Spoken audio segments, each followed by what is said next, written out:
Después tenemos resonancia, medicina nuclear y angiografía. Son los otros métodos de estudio. Habíamos dicho, placa simple, la posición de pie es la de preferencia por el hecho de que generalmente pedimos en casos de sospecha de obstrucción o sospecha de perforación. Pero también podemos hacer en decúbito suprino, decúbito prono y decúbitos laterales. ¿Cuándo hacíamos una placa de cúbito lateral con rayo horizontal?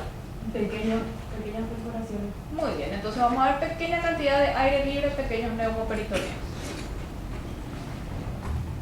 Bueno, entonces, indicaciones de radiografía simple, imágenes aéreas. Las imágenes aéreas normales, ¿dónde vamos a tener? ¿Dónde hay aire normalmente? Está muy bien, en el intestino, los órganos huecos.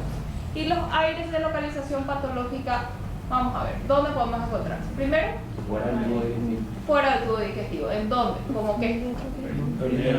Muy bien, aire libre. Vamos a ver a nivel de, por encima de las cúpulas diafragmáticas. Si nosotros tenemos una colecistitis enfisematosa, ¿qué significa eso? Que enfisema es hay aire en la pared de la vesícula biliar, ¿verdad? Entonces eso está fuera de la luz del tubo digestivo y es patológico. ¿Está bien? Si nosotros tenemos un caso de una isquemia intestinal o una enteritis necrotizante que se ven en los lactantes, el aire va a estar en la pared del intestino, no va a estar en la luz. ¿Recuerdan cómo veíamos un intestino con contenido y las dos líneas negritas que eran la pared? ¿Está bien? Eso es otro aire patológico.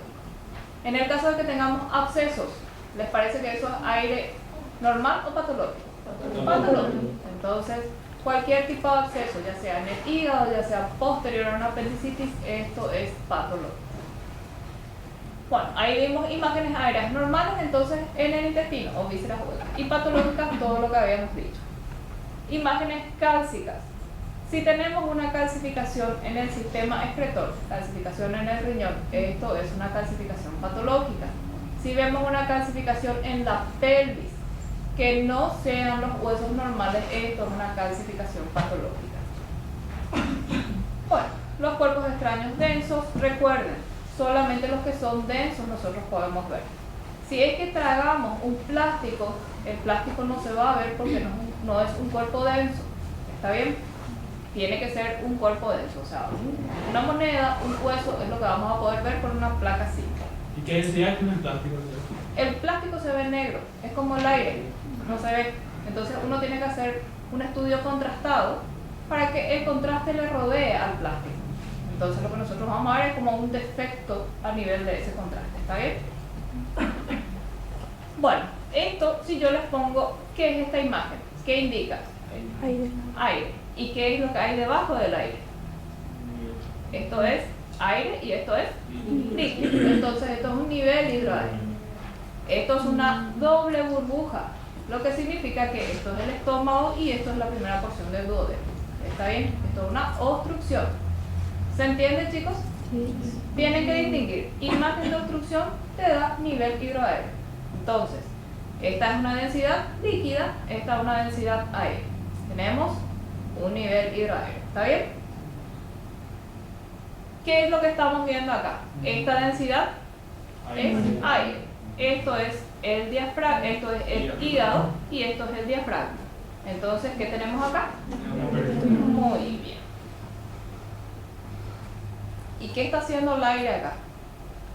Empuja todo. Esto es un neumoperitoneo masivo. Esta placa, el paciente está en decúbito lateral. ¿Se entiende, verdad? ¿Entienden? Díganme si no entienden por qué es decúbito lateral. No.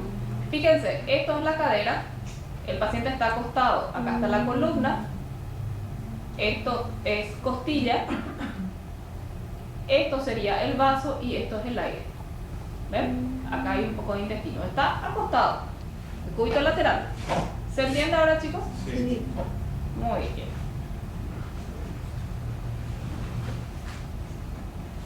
Esta imagen es una placa donde vemos el tórax y parte del abdomen. ¿Qué es lo que están viendo acá? Intestino. ¿Y qué es? ¿Cómo es que se llama esto cuando el intestino sube hacia el tórax? Muy bien. ¿Se entiende la imagen, chicos? Sí. Yo quiero que aprendan bien, porque yo les voy a poner las mismas imágenes en el práctico. Entonces es justo que ahora entiendan para que no les sea difícil a la hora de rendir. el práctico vale el 50% del examen de ustedes. Así que, si saben esto, les va a ayudar muchísimo. ¿Qué es lo que vemos acá? ¿Qué son todas? ¿Qué densidad es esta? ¿Y esto? Líquido. Entonces esto es un nivel. Esto es probablemente una obstrucción intestinal. ¿Se entiende? Muchos niveles. ¿Y el paciente cómo está? Decúbito lateral. Fíjense, esta es la columna. Acá está la cadera, lo que es las crestas. ¿Se entiende, chicos? Y esto era un niño probablemente un poco travieso y se tragó una llave. Esto es un cuerpo extraño denso, densidad metálica, por eso es que podemos hacer una placa simple para poder evaluar. Bueno, esto es lo que vemos entonces por placa simple. ¿Se entiende, verdad? Cuando hacemos una contrastación del tubo digestivo, lo que hacemos es la modificación del interior del tubo. Si nosotros tenemos esta botella, supongamos que esto es el tubo. ¿Y qué es lo que hace el líquido que está adentro? Modifica solamente lo que está adentro, ¿verdad? La pared no está afectada por ese contraste. Entonces, si yo tuviese un tumor hacia afuera acá y yo le hago un estudio contrastado, ¿se va a ver ese tumor hacia afuera? No, porque el estudio contrastado lo que hace es modificar lo que está dentro de la luz. Lo que sea la pared no se puede ver. Bueno, entonces tenemos modificación de la densidad del interior del tubo digestivo. Se puede utilizar contraste positivo, contraste negativo y revela el relieve interno de los órganos. Los contrastes positivos. Tenemos dos tipos de contrastes positivos. Supongamos que esto es un contraste positivo y va a ser blanco en el estudio contrastado. Puede ser el sulfato de bario o las sales de yodo. Y el contraste negativo es solamente el aire. ¿Está bien? Entonces, acá en esta botella nosotros tenemos un doble contraste. Tenemos aire arriba y tenemos el líquido abajo. Entonces, ¿cuáles son nuestros contrastes positivos, chicos? El sulfato de bario y las sales de yodo. Muy bien. Entonces, repasando nuevamente, hay una modificación del interior del tubo digestivo, no se puede evaluar la pared, no revela el espesor de esta pared. ¿Está claro eso, verdad? Bueno, usamos contrastes positivos y usamos contrastes negativos. Es un estudio dinámico, utilizamos radioscopía. Esto es la representación del tubo. Esta es la pared, donde nosotros tenemos un aumento del espesor del borde externo de la pared, que si nosotros rellenamos con aire, no vamos a poder ver eso, porque no evaluamos la pared. Lo mismo, si hay una disminución del espesor a nivel de la pared y nosotros rellenamos con sulfato de bario, que es un contraste positivo, tampoco vamos a ver. A no ser que esto produzca una impresión dentro de la luz del tubo, o esto produzca como una bolsita que sale de la luz del tubo, no vamos a ver. ¿Está bien, chicos? Entonces, teníamos los medios de contraste. El sulfato de bario y las sales iodadas. ¿Son contrastes positivos o negativos? Positivos. ¿Y el gas? Negativo. Muy bien. Si yo combino estos contrastes, ya sea sulfato de bario y gas, o sales iodadas y gas, eso es un doble contraste. Si yo combino sulfato de bario y una sal iodada, ¿eso qué tipo de contraste es? ¿Simple o doble? Muy bien, claro, los dos son positivos, los dos son blancos, ¿verdad? El sulfato de bario y la sal iodada nos va a dar una imagen blanca, la imagen aumenta la densidad. Y el gas es lo negro. Entonces, para hacer un doble contraste tienen que ser diferentes esos contrastes. Entonces hacemos, ¿se entiende, chicos? Sí. Pero tiene alguna utilidad, pero muy claro, dos positivos. Dos positivos, no se hace eso. Vos utilizás un positivo con un negativo. Yo les pregunto porque es un motivo de confusión esto. Generalmente les pregunto, ¿qué te va a dar la combinación de un sulfato de bario y una sal iodada? Es un doble contraste, y sí. Y realmente no es así. El doble contraste significa que uno sea negativo y el otro sea positivo. Entonces tienen que tener bien en claro cuáles son los positivos y el único negativo, que es el aire. ¿Está bien? La combinación del aire con alguno de los otros dos forma un doble contraste. Fácil, ¿se entiende, verdad? ¿Está bien claro esto, chicos? Sí. Muy bien. Los contrastes iodados hidrosolubles pueden irritar la mucosa, se absorben, se eliminan por vía renal y pueden producir reacciones adversas. Indicaciones. En todos aquellos pacientes en los cuales tengamos riesgo de perforación, vamos a utilizar el contraste iodado hidrosoluble. En los pacientes con obstrucciones intestinales o con riesgo de perforación, entonces contraste iodado. No utilizamos bario. En el resto usamos bario. ¿Está bien? Entonces, indicaciones. Ulceraciones porque se pueden perforar. Perforaciones, fístulas. Contraindicaciones que tengan una reacción adversa al medio de contraste. Es muy difícil que tenga una reacción adversa por el hecho de que va por mucosa, pero se toman las precauciones correspondientes. Profe, ¿y cómo se sabe si ese paciente eventualmente puede reaccionar al contraste? Este contraste vos le pasás por vía digestiva. No sé, no tenés una vía endovenosa. Disminuye el riesgo. Generalmente, si el paciente tiene un antecedente de haber hecho una reacción adversa, se hace una consulta con el alergista y se hace una premedicación. O si no, no. Si se presenta una reacción adversa, es mínima generalmente y se hace la medicación en ese momento. No es como, por ejemplo, hacer un urograma de excreción donde vos inyectás el contraste en el torrente sanguíneo. Ahí sí se toman todas las precauciones. ¿Está? Y el sulfato de bario, si el órgano está perforado, ¿qué ocurre así con el paciente? Pasa al peritoneo y eso no se absorbe. Entonces te forman como unas pelotitas que se llaman baritomas. Eso no se absorbe, se queda. Por eso es que se usa el contraste hidrosoluble, absorbe todo y se elimina por el riñón. El bario no. El bario se va a quedar ahí. Cuando nosotros hacemos por vía digestiva, lo que hacemos es darle laxante que elimine todo al final. Pero si pasa el peritoneo, no tenemos forma de eliminar eso. ¿Está? Sulfato de bario, entonces, no se absorbe. Se pueden hacer diferentes diluciones. Es de bajo costo. ¿Cuáles son las contraindicaciones? Perforaciones y constipación. ¿Está? En la constipación esto se impacta. O diluimos mucho de sulfato de bario para que no se impacte o utilizamos un contraste hidrosoluble. ¿Está? Entonces, si ustedes tienen un paciente con riesgo de perforación, ¿qué tipo de contraste le van a pedir al un contraste iodado? ¿Está? No un bario. Muy bien.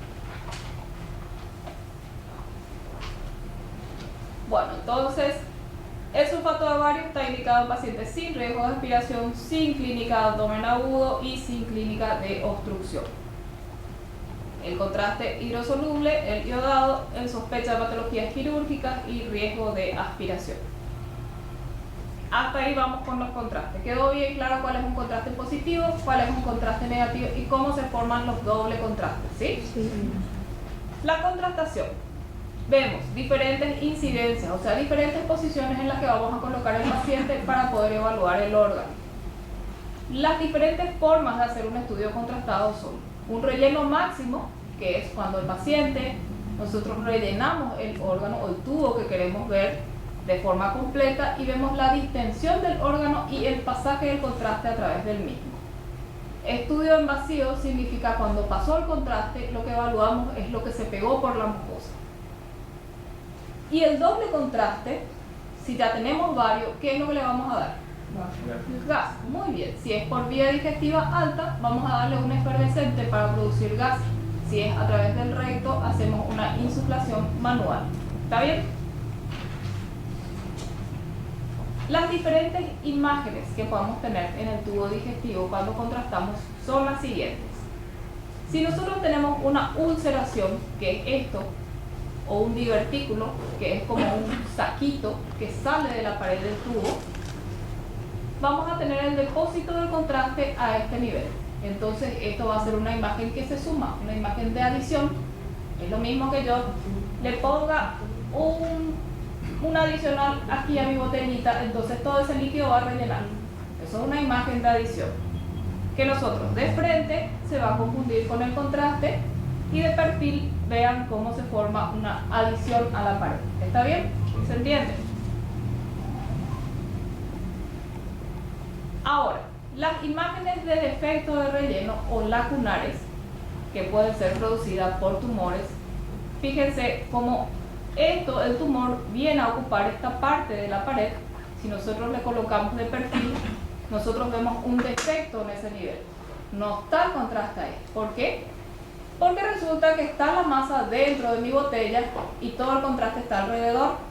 Entonces no se va a llenar de contraste la masa, solamente en las paredes. Y va a producir una imagen de defecto de relleno. ¿Se entiende, chicos? Sí.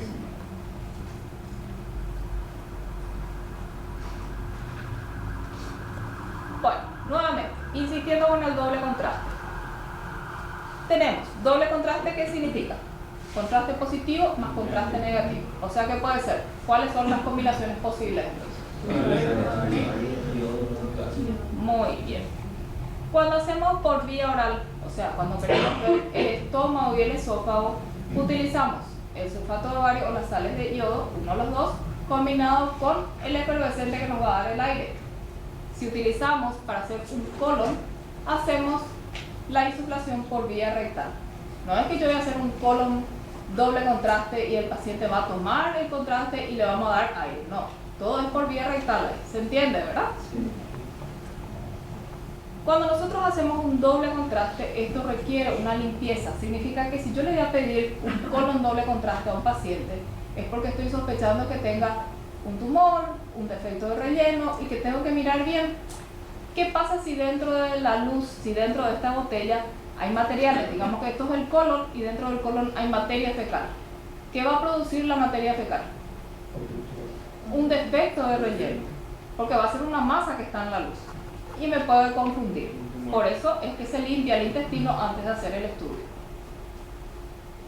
¿Cuál es una contraindicación de hacer un colon doble contraste? Que la pared sea débil. ¿Por qué? Porque nosotros insuflamos esa pared y podemos perforar. Esto es un doble contraste donde nosotros vemos que esto es una imagen de defecto o de adición. De adición. Fíjense cómo al ser un doble contraste, lo blanco va a ser el bario que se pega a la pared del intestino y nosotros insuflamos. Entonces, ¿qué pasa? Nosotros vemos la pared y también vemos la parte del fondo del saquito. Si le ponemos en una incidencia lateral, se ve como una imagen de adición. ¿Se entiende, verdad? Si es un tumor, nosotros vamos a ver que la pared no se va, o sea, el contraste no se pega a este centro. Entonces, de frente nosotros vamos a ver más oscuro, rodeando a ese tumor, vamos a ver este halo más blanquito, que es el bario depositado alrededor. Si miramos lateral, vemos un defecto de relleno. ¿Se entiende? Bueno, contrastación del tubo digestivo. Indicaciones: malformaciones, dilataciones focales o difusas, estrecheces, ulceraciones, perforaciones o fístulas. ¿Qué contraste vamos a utilizar en perforaciones o fístulas? Muy bien. Tumoraciones y compresiones extrínsecas. ¿Qué tipo de imagen me va a dar una tumoración? Un defecto de relleno. Muy bien. Cuando hablamos de una dilatación, habrán escuchado hablar del megaesófago, ¿verdad? Eso significa que el esófago está dilatado. O de un megacolon, significa que el colon está dilatado. Cuando hablamos de un proceso infiltrativo, decimos estrechez a ese nivel. Imágenes de adición, hablamos en los divertículos y en las úlceras, que es lo que vimos recién en la botellita, imagen de adición. La imagen lacunar es una falta de relleno a ese nivel, generalmente vista en los tumores. Este medio de contraste, ¿cómo estamos acá? Tenemos sulfato de bario que rodeó las paredes y después le dimos aire para distender. Esto es un doble contraste. ¿Está bien? Esto es el estómago, chicos. Acá tenemos el diafragma. Esto es el fundus gástrico que está bien alto, es una hernia. ¿Y qué vemos? Vemos, esto es un contraste positivo, que puede ser sulfato de bario, una sal iodada. Y esto es un contraste negativo que corresponde a aire. Esto es un doble contraste. ¿Se entiende, verdad? Muy bien. Esto también es un estudio de doble contraste donde estamos evaluando el cuerpo del estómago. ¿Qué les parece? ¿Esto tiene doble contraste o es solamente un contraste positivo? Muy bien. Esto es un colon por enema. Solamente se le envía bario. ¿Está bien? lo mismo. Y esto, ¿qué tenemos? Un doble contraste. Hay sulfato de bario o sal iodada más aire. ¿Se distinguen bien los dos tipos de contrastación? Un doble contraste nuevamente. Esto es colon, chicos. Fíjense cómo estas son las autras y se forman los diferentes, el ángulo hepático, el ángulo esplénico, esto es parte del colon sigmoides, la columna vertebral, los arcos costales. Están ubicados, ¿verdad? Se distinguen. Siguiente. Tomografía, como habíamos dicho. Si yo les digo la tomografía se hace en cortes axiales, sagitales y coronales, ustedes me van a decir, ¿está bien o está mal? Solamente axiales. Los demás cortes no, se reconstruyen. ¿Está bien? Solamente se toman cortes axiales. Se hacen reconstrucciones como me dijeron ustedes, se puede hacer endoscopía virtual. La tomografía da la facilidad de evaluar el espesor de la pared que nosotros no veíamos en el estudio contrastado. ¿Está bien? Entonces nosotros podemos ver cómo está el espesor de la pared con la tomografía. Nosotros podemos ver la relación con los órganos de vecindad y podemos estadificar los tumores a través de tomografía, ¿sí? Acá vemos, esto es parte del tórax, corazón, y esto es el esófago. ¿Qué pasa acá con la pared del esófago? Es irregular, está engrosada y la grasa está infiltrada con presencia de ganglios. Acá vemos una destrucción del cuerpo vertebral. Esto es una colonoscopia virtual, que es la facilidad que nos da la tomografía. Acá existen reconstrucciones. Fíjense cómo acá se forman estos saquitos, que son como divertículos. Más colonoscopia virtual.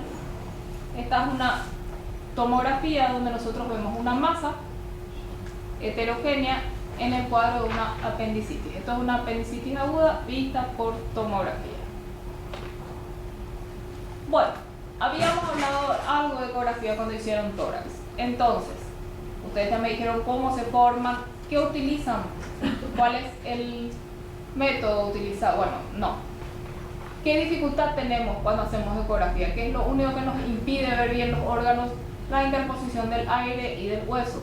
Cuando ustedes generalmente le piden una ecografía abdominal y le piden, necesito evaluar páncreas, y el ecografista le dice, hay mucho aire en el intestino, tenemos que prepararle mejor a este paciente. El aire no deja pasar el sonido, se refleja todo el sonido y no podemos ver. Bueno, indicaciones. En pediatría, hipertrofia pilórica, invaginación, apendicitis aguda. Todos aquellos diagnósticos que se puedan hacer a través de la ultrasonografía en el niño están indicados. Nosotros podemos ver fácilmente una hipertrofia pilórica, podemos ver fácilmente una invaginación intestinal y la apendicitis es más relativa, pero se ve también, ¿verdad? Primero utilizaremos ecografía en el niño.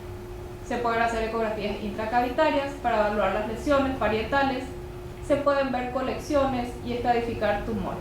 Por supuesto, la tomografía está primero para la estadificación. Esto es un cono donde nosotros vemos, esto es el ciego y acá vemos el apéndice. Lo mismo podemos ver a través de la ecografía.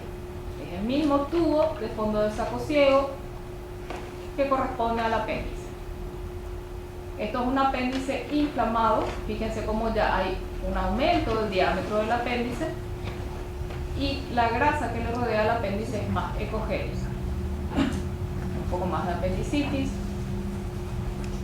Otra imagen de apendicitis. Fíjense, acá se ve un tubo, la pared engrosada, todo lo que está alrededor es más blanco, la grasa se vuelve más ecogénica.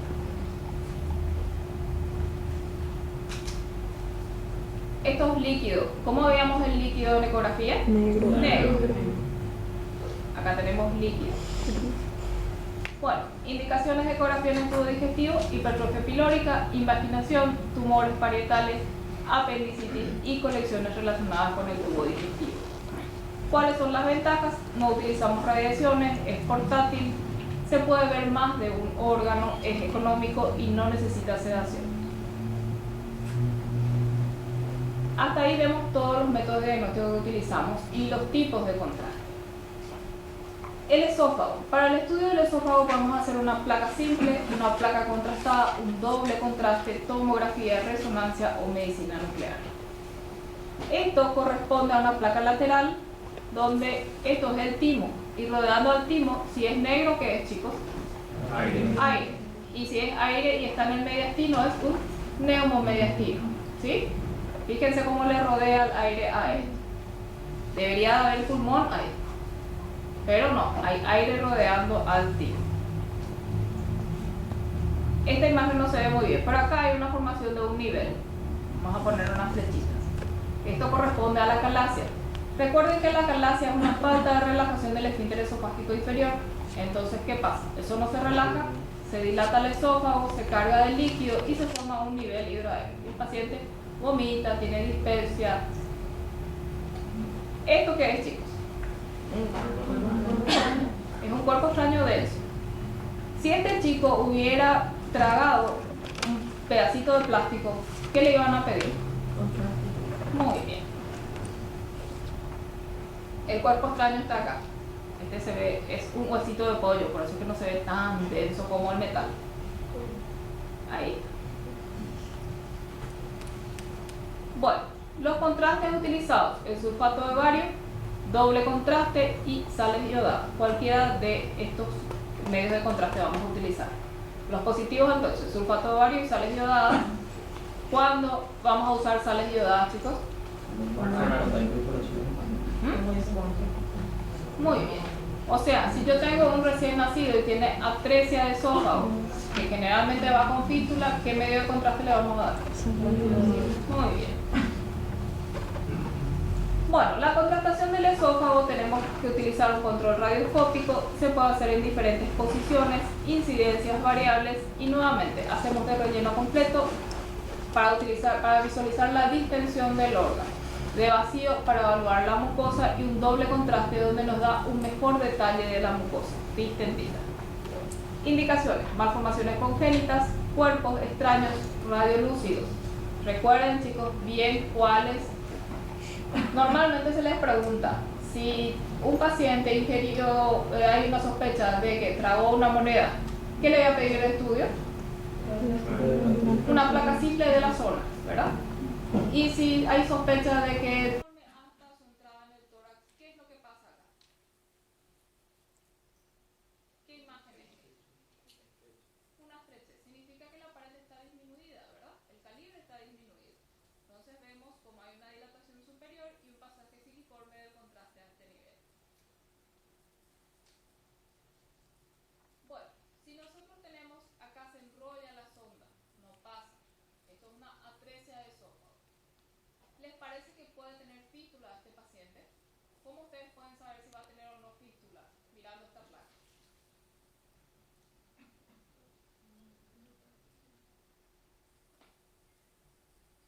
Bueno, sin hacer el estudio contrastado, ustedes miran el abdomen. No hay forma de que llegue el aire si no hay una fístula. ¿Y qué es lo que tienen acá? Aire en el abdomen. ¿Está bien? Fíjense, hicimos el estudio contrastado y esto es todo lo que es vía aérea. Acá está la atresia esofágica con la sonda y esto es el trayecto fistuloso donde se densifica la vía aérea. Esto es una atresia esofágica con fístula. Esto es una representación del reflujo. Vemos como todo el contraste asciende del estómago hacia el esófago. Cuando hablamos de hernia hiatal, significa que parte del estómago asciende a la cavidad torácica. Podemos tener dos tipos: por deslizamiento, donde la unión gastroesofágica queda por arriba del diafragma, y las paraesofágicas, donde esta unión está en su lugar. Entonces, mirando esta imagen, si esto es el diafragma, chicos, acá está la unión esófago-gástrica, este es el dibujito, unión esófago-gástrica, queda por arriba del diafragma. ¿Qué tipo de hernia esto es? Por deslizamiento, sube, queda arriba del diafragma. Se entiende bien la imagen, ¿verdad? O sea que no se van a confundir si yo les pongo esta imagen. Y fíjense en este dibujito, chicos, acá está el diafragma y acá está la unión esófago-gástrica. Y esto es lo que sube. La unión esófago-gástrica está en su lugar. Esto es una paraesofágica. ¿Está bien? ¿Distinguen?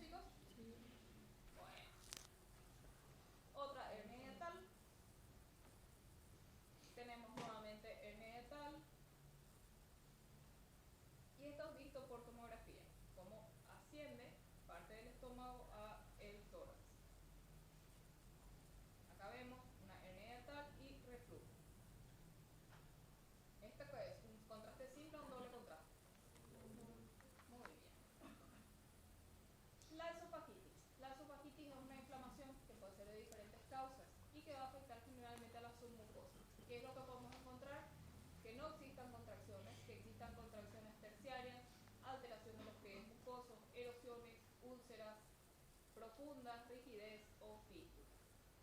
Las causas, las químicas por reflujo, las infecciosas o las iatrogénicas. Entonces, nosotros vemos el esófago, ustedes ven como hay como unos puntitos que son el depósito de bario en las úlceras. ¿Qué eran las úlceras? ¿Imagen de adición o imagen de defecto? De adición. Entonces, significa que se va a depositar el contraste en la úlcera. La úlcera, que es una imagen de adición, se va a ver así. Todos estos puntitos. Estos son pliegues gruesos. Y acá, esto es un estadio más avanzado donde hay una disminución del diámetro esofágico correspondiente a una estenosis. Acá vemos nuevamente disminución del calibre del esófago, bordes irregulares. Nuevamente, se ven como pseudodivertículos en la pared del esófago. Pliegues engrosados, disminución del calibre, paciente con esofagitis. El esófago de Barrett es una patología asociada con el reflujo y que se produce una metaplasia a nivel del esófago distal. La combinación de hernia hiatal, un patrón reticular con úlceras en el segmento esofágico y una estrechez alta es lo que nos da un esófago de Barrett. Entonces, si nosotros vemos hernia hiatal, estenosis alta y estos puntitos que nos dan las ulceraciones, pensamos en un esófago de Barrett. Como habíamos dicho, la calasia es la estrechez distal del esófago por una alteración en la contracción del esófago, una falta de relajación del esfínter esofágico inferior que produce una dilatación proximal del mismo. Entonces, ¿qué se va a producir? Una estrechez distal paulatina, los pliegues van a estar conservados porque no hay un proceso infiltrativo que destruya los pliegues, sino que es una falta de relajación de ese esfínter. Va a haber una gran dilatación proximal y el vaciamiento va a ser por pulsos. El paciente de pie y se vacía por chorro, aunque se vacía normalmente eso. Como habíamos visto, acá se forma un pequeño nivel, el esófago está dilatado y esta es la imagen. Fíjense, una dilatación del esófago y una disminución del segmento distal. Esto es más característico. Algunos le dicen en pico de ave, otros le dicen en cola de ratón, pero lo que ustedes tienen que tener en cuenta que es una disminución paulatina, gradual del calibre del esófago distal. Y acá vemos los famosos cuerpos extraños. Preguntar bien al paciente, ¿es un cuerpo extraño metálico o es cálcico? Hacemos una placa así. Es un cuerpo extraño producido por una carne, un plástico que es radiolúcido, contrastamos ese esófago. Son cuerpos extraños muy pequeños como una espina de pescado, hacemos un algodón embebido en contraste para que quede trancado por ese cuerpo extraño. Entonces, cuerpo extraño metálico, vamos a hacer una placa simple de la zona. Esto es un cuerpo extraño radiolúcido que dijimos que le dábamos contraste y el contraste rodeado a ese cuerpo extraño. Esto es un cuerpo extraño radiolúcido donde vemos nuevamente el contraste rodeando a el cuerpo extraño. ¿Se entiende en cuerpo extraño, verdad? Sí. Bueno, los divertículos del esófago podemos tener divertículos por punción o divertículos por tracción. Los que son por tracción generalmente van asociados, está un poco feo el fondo de este, no sé qué le pasa. Perdón para los olimpistas. Creo que mi marido metió la mano en esto.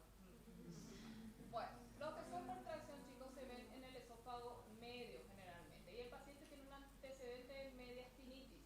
Hay una retracción de la pared del esófago con todas sus capas, lo que va a producir un divertículo por tracción. Los divertículos por punción, hay un aumento de la presión dentro de la luz del esófago y se forman los divertículos que no tienen todas sus capas. El divertículo de Zenker está en la pared posterior faringoesofágica, es un área de debilidad. Generalmente le dicen el área de Killian. Si es que por ahí dicen en algún momento, van a saber en qué parte está. Los síntomas van a ser disfagia, neumonía, aspiración por reflujo de los alimentos retenidos en esa zona. ¿Cómo se ven los divertículos?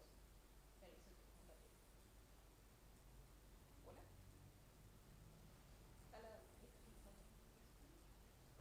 Los divertículos se ven como dilataciones focales, imágenes saculares que tienen cuello, una comunicación amplia en el divertículo Si son muy grandes pueden producir compresión. Esto es un divertido